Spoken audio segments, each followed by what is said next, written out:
All right, so now we're on to the accelerator pedal with the fact that we're going to use the Holley Terminator X Max fuel injection wiring.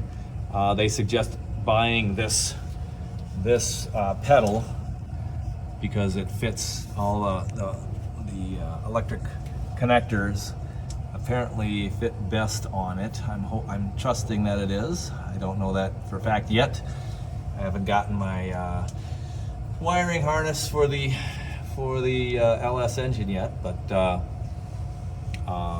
that's what they say. Right now, I was going to use an old '88 Chevy truck pedal before I decided to go this route, and I welded in a part of the truck on there to make it work. Looks like if we used one of the holes, as you can see right, oh, can I zoom it in? No, I can't zoom it in any farther. One hole there. So then I need to make the top one work, weld a bolt there, and then this one over here, need to probably weld some kind of a bracket to the firewall there. So basically, that's going to be our next project there. Not too good of lighting there. I'm sorry about that, but hopefully you can get the idea.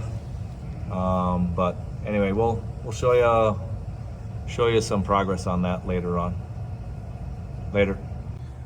Okay, we installed the bracket that was on the drive-by-wire accelerator pedal that Holley recommended part number. I think it came off a Cadillac, I'm not sure what year, but on the instructions it said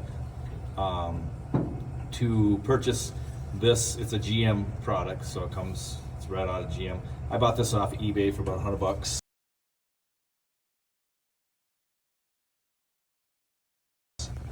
And basically this flange right here actually was straight out.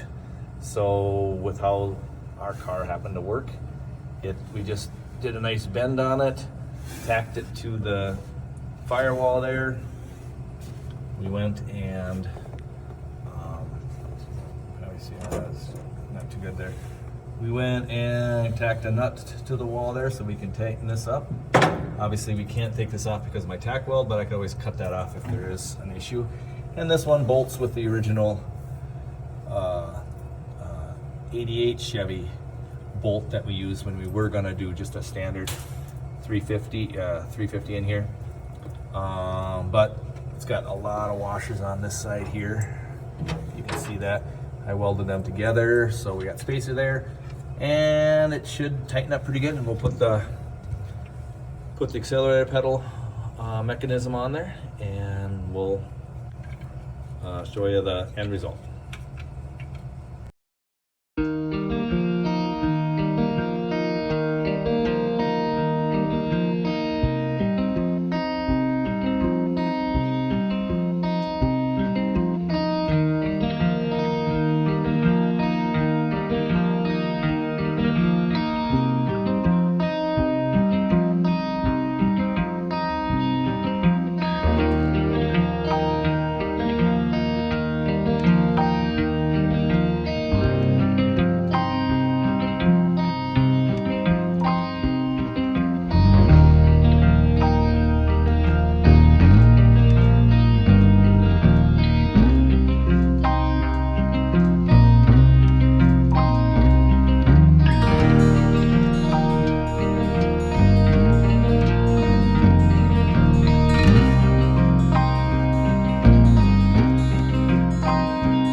looks like it's a little close, but it's not. It fits really nice with how my foot rests, and it's kind of lucky that the transmission cover that we built kind of fits nicely with this. If anything, if it gets too close, we can always bend this piece up here a little bit that way.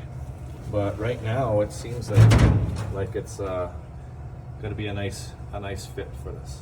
So that's it for there. On to the next project.